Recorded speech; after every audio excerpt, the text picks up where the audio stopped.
Trump, finally, takes the coronavirus emergency seriously. This version of Donald Trump will save lives. The president offered Americans something they have rarely seen from him in his latest and most somber press conference yet on the coronavirus pandemic on Monday. He dispensed unimpeachable information based on fact. He called for national unity and seemed like he meant to help forge it.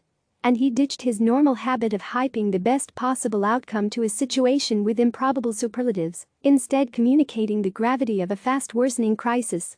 "It's bad. It's bad," Trump said as he unveiled a 15-day plan to try to flatten the curve of new infections to alleviate a feared surge of sick patients that could overwhelm the health system. "Each and every one of us has a critical role to play in stopping the spread and transmission of the virus," Trump said, summoning national resolve as he plunges deeper into a crisis that will now define his term and possibly his re-election hopes. The president's pivot to seriousness contrasted sharply with some of his previous commentary on the pandemic, which he has compared to the flu and predicted could just go away, and came after he claimed he had shut it down and had the disease under control.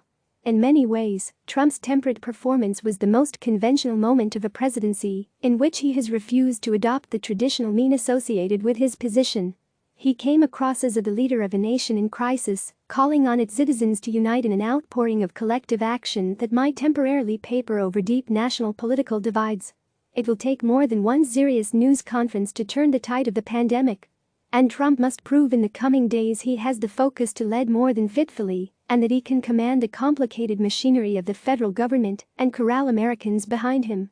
But it was such an unusual performance by the president that he may stand a chance of shocking watching viewers into action and getting them to fully understand the desolate reality of the coming weeks.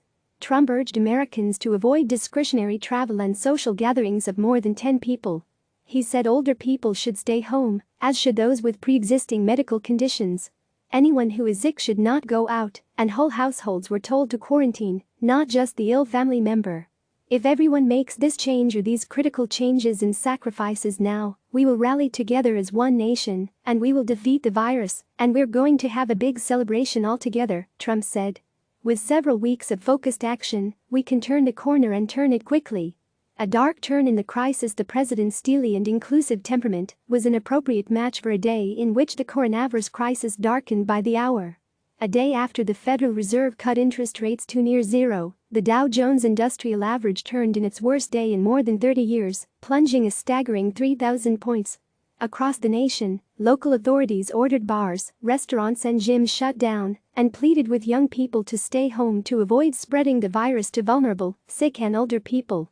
"It feels more like Italy than ever before," Dr. Peter Hodes, a vaccination specialist at Baylor University, told CNN, comparing the U.S. to the European nation that is now the epicenter for COVID-19, which recorded its deadliest day so far in the battle with the virus, with nearly 400 deaths on Sunday. "I am concerned about where we are headed right now." U.S. Surgeon General Jerome Adams had a similar warning. "You've got several different models, and yes, there is a potential for us to become Italy," Adams said on CNN's New Day. Trump's performance wasn't perfect. "It's still not clear that he is ready to assume responsibility for the anti-virus effort, missteps and all." Asked whether the buck stops with him, he replied, "Yes, normally, but this has never been done before in this country."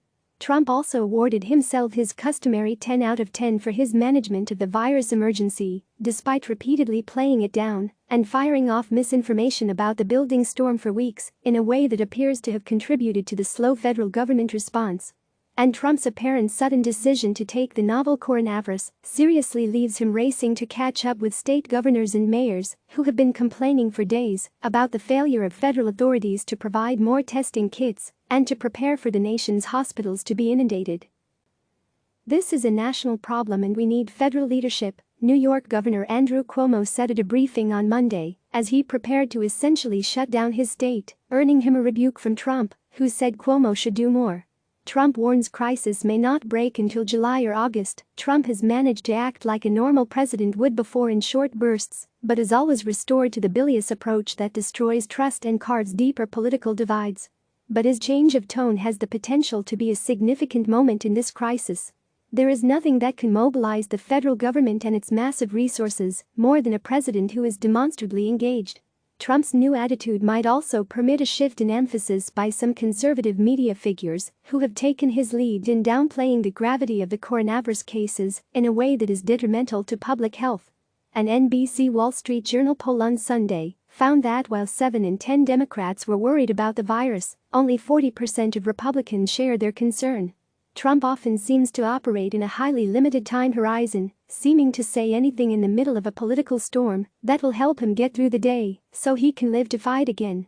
That was why it was surprising that he mentioned July or August as possible dates for when the pandemic might abate, a longer and more precise time horizon than most experts have predicted. The president's comments may have helped to tank the stock market in its closing moments of trading Monday. For once, after celebrating the market's rally in his press conference on Friday, the president didn't seem to care that much. "Best thing I can do for the stock market is we have to get through this crisis, that's what I can do. That's the best thing we can do," Trump said.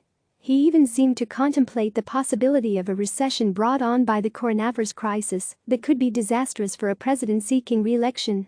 But he did allow himself one moment of hyperbole. "I think there's a tremendous pent-up demand, both in terms of the stock market and in terms of the economy, and once this goes away, once it goes through and we're done with it, I think you're going to see a tremendous surge." Click subscribe to receive the latest news.